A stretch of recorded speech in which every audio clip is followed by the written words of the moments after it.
एक मीडिया वाला हमसे कहता है कि मौलाना साहब अब तो क्या कहोगे, अब तो ये राज आ गया, वो राज आ गया,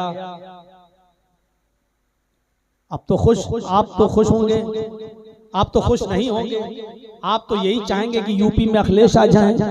मैंने कहा क्यों, अखिलेश मुसलमान है क्या? हमने कहा भाई यूपी में जो भी आ जाएगा वो तो हिंदू ही होगा ना। मायावती आ जाए तो वो भी हिंदू, अखिलेश आ जाए तो वो भी हिंदू, दिल्ली में केजरीवाल आ जाए तो वो भी हिंदू। हमने कहा ये बताओ मुझे बीजेपी के आने से रंज क्यों होगा और अखिलेश या मायावती के आने से खुशी क्यों होगी? हमारा अपना कोई आया है क्या? आप क्या अखिलेश को हिंदू नहीं मानते? आप क्या मायावती को हिंदू नहीं मानते? आप क्या और दूसरे लोगों को हिंदू नहीं मानते? मैंने कहा भाई हैं तो सब तुम्हारे ही लोग, अब आप इन सबको हिंदू न मानकर किसी एक को ही हिंदू माने तो इसमें हम क्या कर रहे हैं? हम तो सबको बराबर मानते हैं। हमारे लिए योगी जी की सरकार है तब भी हमारे लिए बराबर, अखिलेश आ जाए तब भी हमारे लिए बराबर, मायावती जी आ जाए तो क्या हमारे लिए नौकरियों का अंबार लगा देंगी? क्या हमें बहुत ज्यादा इज्जत मिल जाएगी?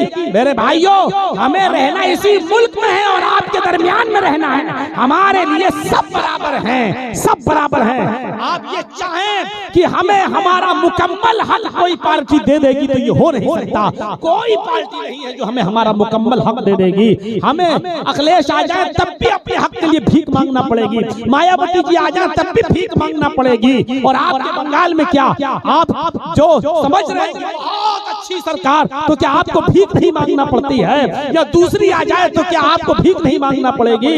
मेरे भाइयों, भीख तो मांगना पड़ेगी आपको। सरकार कोई भी आ जाए, हम और आप इस दौर में कैसे गदाई लेकर भीख का प्याला लेकर खड़े हुए हैं। जो कौम इमामत के लिए पैदा हुई थी, जो कौम सरदार बनने के लिए पैदा हुई थी, आज वो अपने हाथ में भीख का कटोरा लिए खड़ी है। वो कोई भी हो, सबके सामने आप कटोरा लिए खड़े हैं। ममता बनर्जी है तब भी कटोरा, कांग्रेस की सरकार आ जाएगी फिर भी आपके हाथ में कटोरा ही रहेगा। आपके यहाँ ज्योति बसु के बाद, आपके बाद और कोई कम्युनिस्ट की सरकार आ जाएगी, वामपंथियों की आ जाएगी, तब भी आपको कटोरा लेके भीख मांगना पड़ेगा। आप चाहो कि हम इमाम बन जाएं तो आप नहीं बन सकते हैं, आप चाहो तो आप प्रेसिडेंट बन जाओ तो नहीं बन सकते हैं। ये अलग बात है कि कोई कम जहरीला है, कोई ज्यादा जहरीला है, बस ये जहरीले सब है हमारे लिए। लेकिन ये अलग बात है कि कोई ज्यादा जहरीला है, कोई कम जहरीला है। मेरे भाइयों,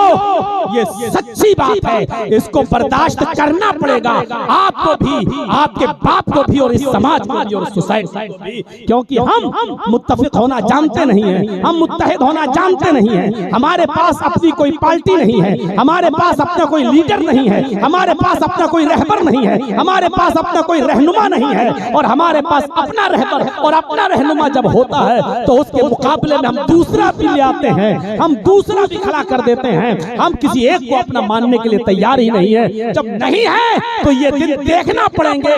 देखो, चाहे खुशी खुशी देखो या रंजो गम और आलम के साथ देखो, लेकिन ये दिन देखना पड़ेंगे।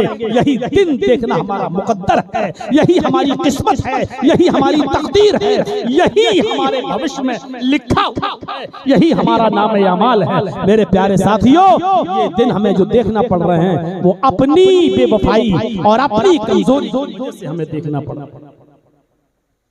कोई नहीं, ये दिन देखना हमें तो अमन और अमान कायम करना है, शांति बहाल। साथी है, राजधानी चैनल चलाता है। आप YouTube पर राजधानी चैनल के नाम पर जब सर्च करेंगे तो आपको वो मिल जाएगा।